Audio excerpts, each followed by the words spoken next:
It's me, die. To rely on yourself in no way. Believe.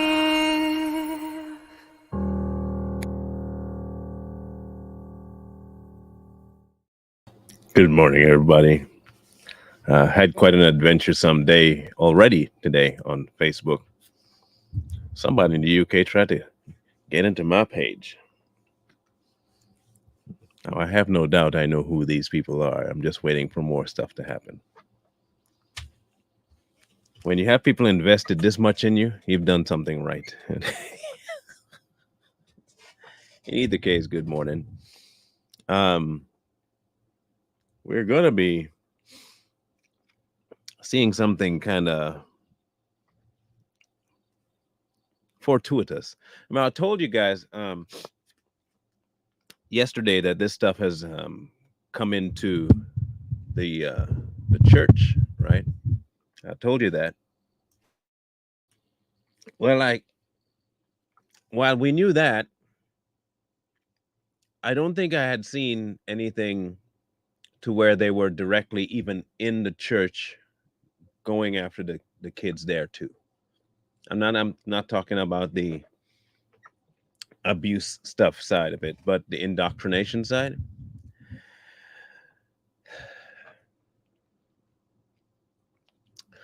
So let's begin by watching this. The children's faces are blurred out.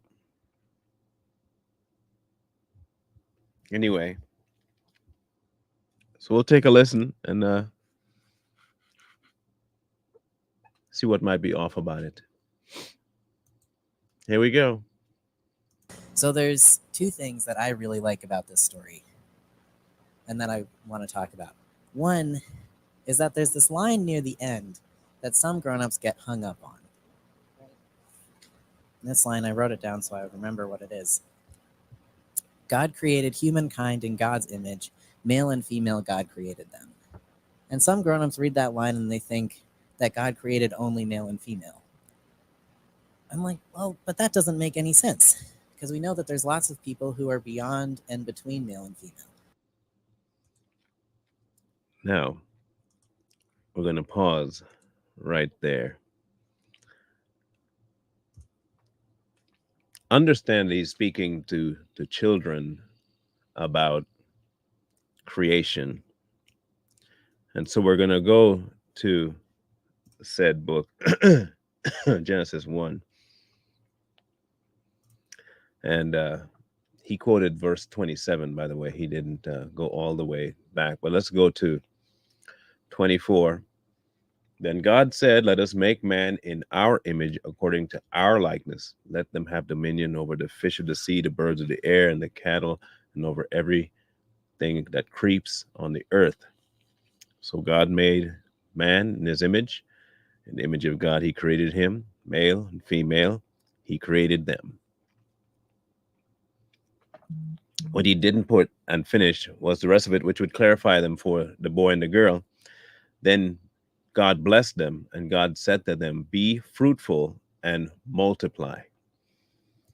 You see, because if he had quoted that part, he couldn't say the stupidity of there are more than two, because then he'd have to tell you exactly how the others procreate.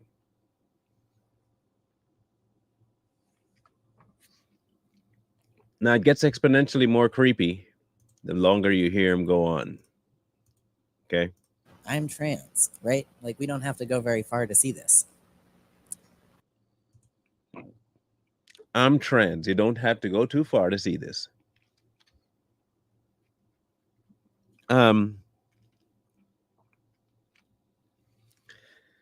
Can anyone tell me at all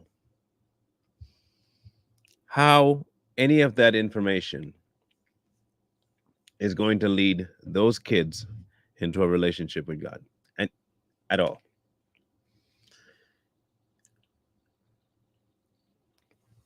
Look.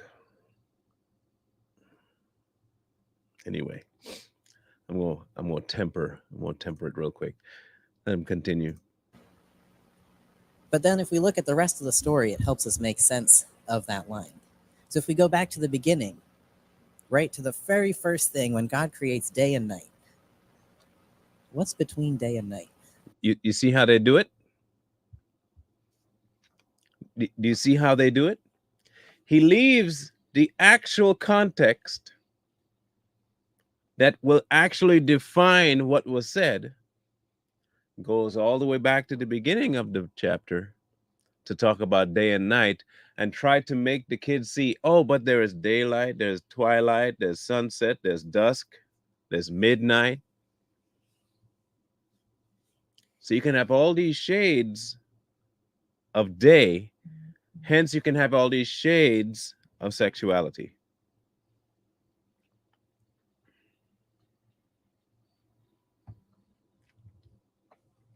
Do you see how they do it?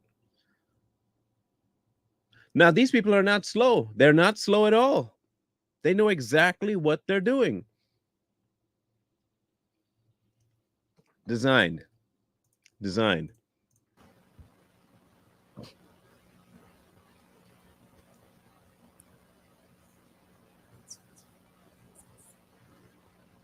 Sunset, yeah. Sunset and sunrise are between day and night. So there's dusk and there's dawn and there's twilight. I feel pretty safe saying that I think God created sunset. Do you think so? Yeah. Do you see how they did that? So in the child's mind, what he's trying to do is conflate God creating day and night and everything in between on a spectrum to his gender mental illness, and saying that if he made man and woman, he must have made a soiree in between as well.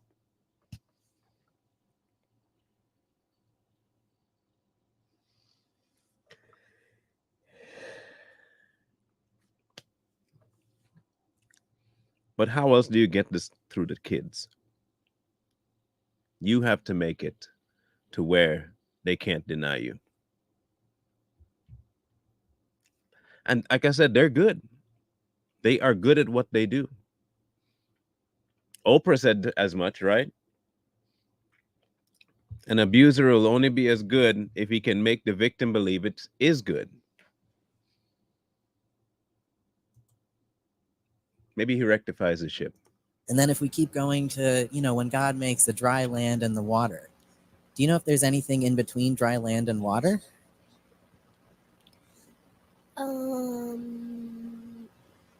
The kid has no clue about what's going on right now. Not a clue. They are simply being coerced and guided and groomed by this individual. They're being groomed in what they call church.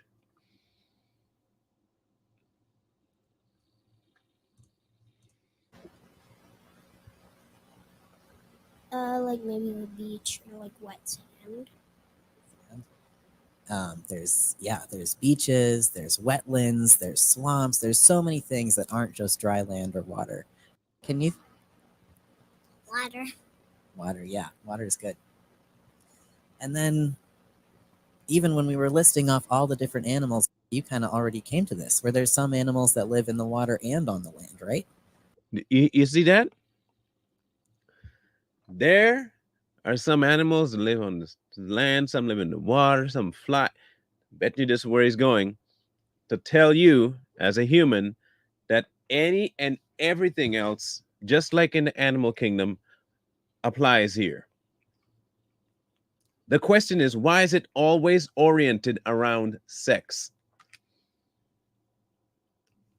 Look, a flying bird or a chicken that doesn't fly, they don't go about their existence based on sex. It's a completely different function altogether. He is correlating two things that don't correlate. But that's what they have to do in order to convince kids of something that their mind, you have to bridge it with something to kids that make sense. And not everything to kids makes sense. But if you can make them kind of fascinated about something and then kind of superimpose your thoughts on it, you got him. That's what he's doing.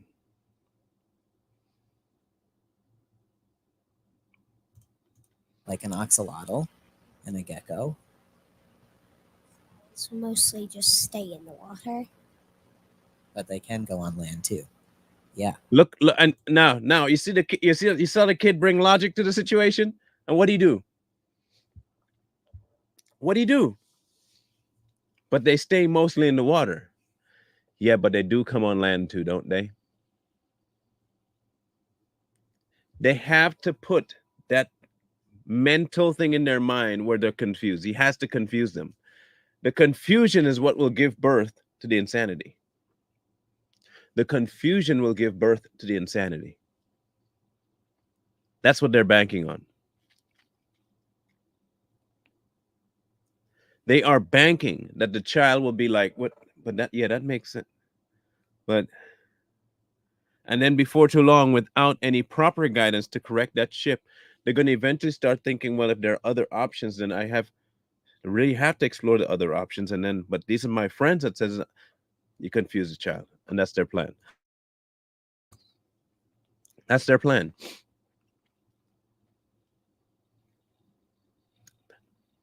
I think that is a he going to a she, not the other way around. I'm thinking that is a he going to be a she. That's why I'm calling him he. Do you know any birds? This is a question for anyone. Any birds that also live in the water? Pelican. Pelicans, like I said earlier. Yeah. And there's so many seabirds that just they fly and they spend so much time in the water. Like a kingfisher. Yeah. There's so much diversity in God's creation, so many different kinds of things. And even when the story tells us, oh yeah, tell us. A duck. Yeah, that's a great example. A duck. A duck lives on the water and the land. A duck is actually a bird. Yeah, a duck is a bird who lives on the land and on the water. Yeah. So then if we come back to that line that a lot of grown-ups get confused about, that male and female God created them line, it seems pretty clear, right? If God created day and night and sunset and sunrise and dusk, and God created land and water and wetlands and swamps and beaches, and God created land animals and water animals and amphibians and seabirds, God also created everyone between and beyond male and female.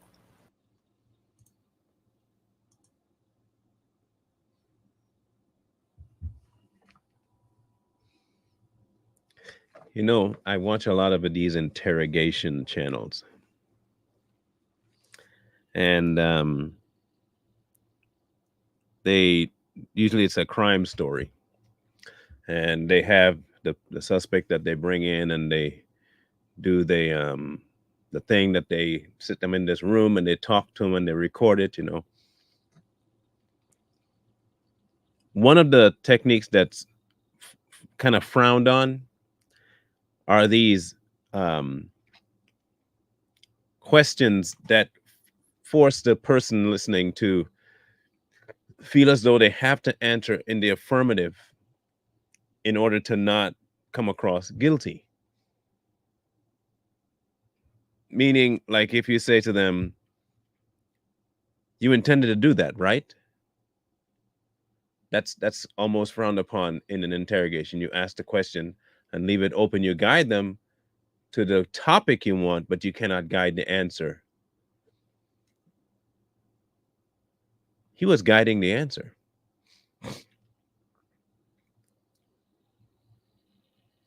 It makes sense now, right?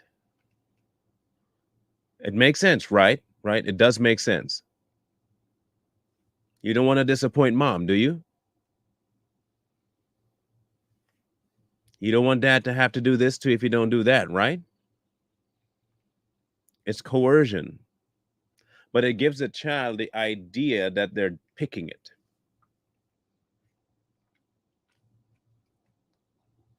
But this is what they do. So then once they put this in their mind, this confusion into their mind, they've introduced that confusion. The child now, with all of its imagination, is going to run roughshod over that child's, and especially with no guidance to put them in some sort of a grounded, anchored position, game's over. They win. They win. And they know how to do it. They know how to do it. They have infiltrated so much of the secular church, I would call it the secular church, that it's almost impossible to find a fairly well-known to super well-known church without them in there.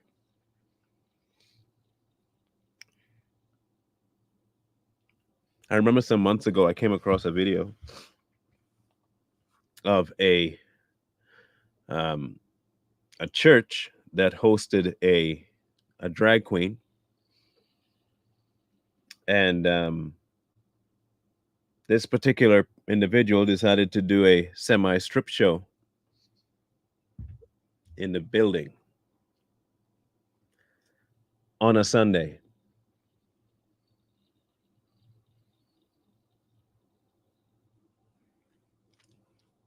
Right, look.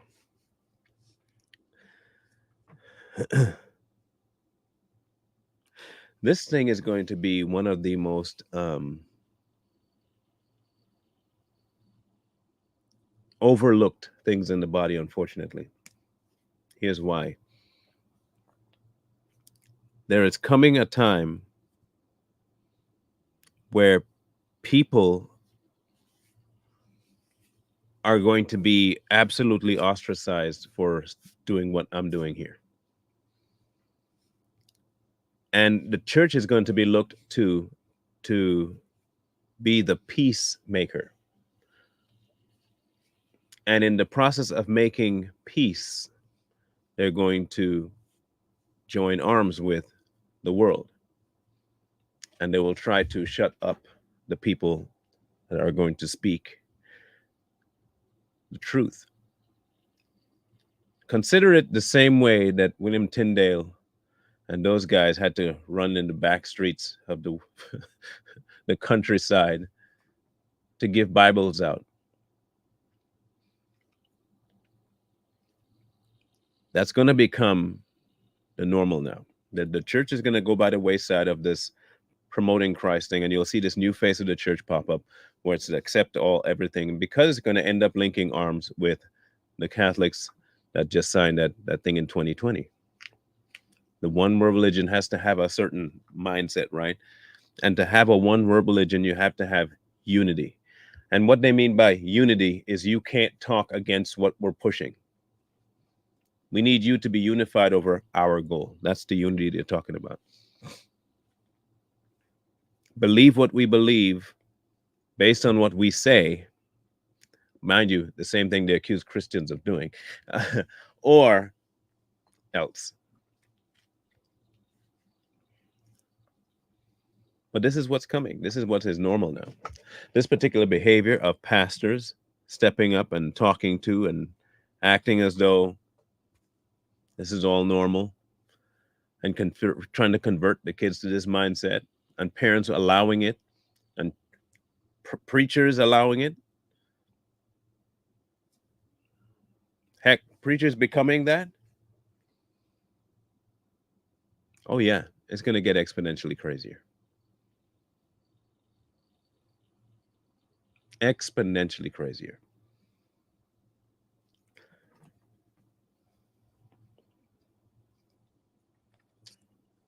When I said yesterday that you better stand up now, because by the time you get to the end of this thing, you're not going to be able to, I meant it. This is something you got to get behind and stop being afraid of. The whole give an inch, take a mile thing applies here. Give an inch to take a mile. It applies.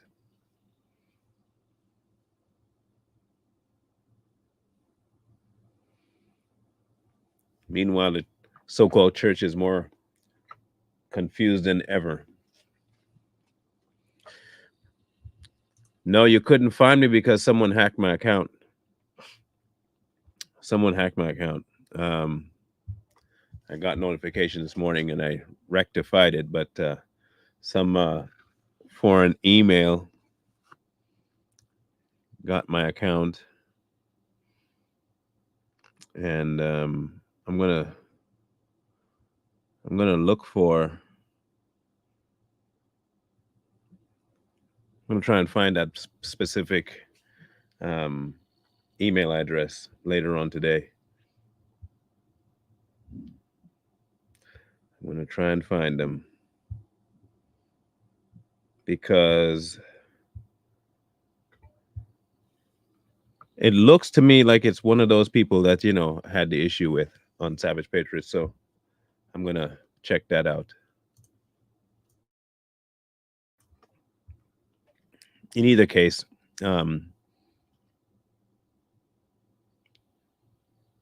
this particular thing I had to address. It might not be a very long show today, but I wanted to make sure I get this out to you because this is flying under the radar. The Pride Month thing shows up and nobody's looking at the church because they think it's all happening out in New York Avenue and Pennsylvania and in Florida. You think that's where it's happening, but it's not. That should be expected. It should be expected. But in the church is where we really got to keep our focus, because once it gets there,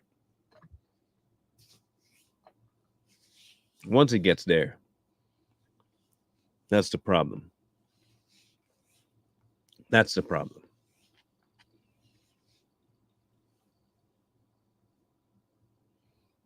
And it is already in most places. It's already in most places.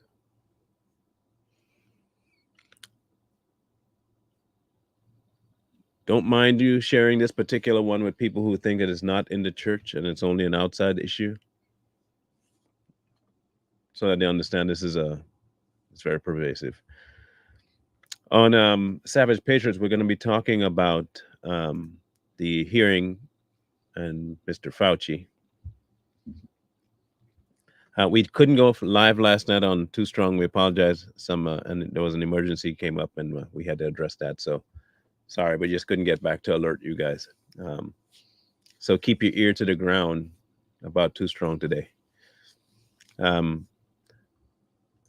Today, not so hot, but yesterday it was good. Yesterday up until about 8 o'clock, I was fine.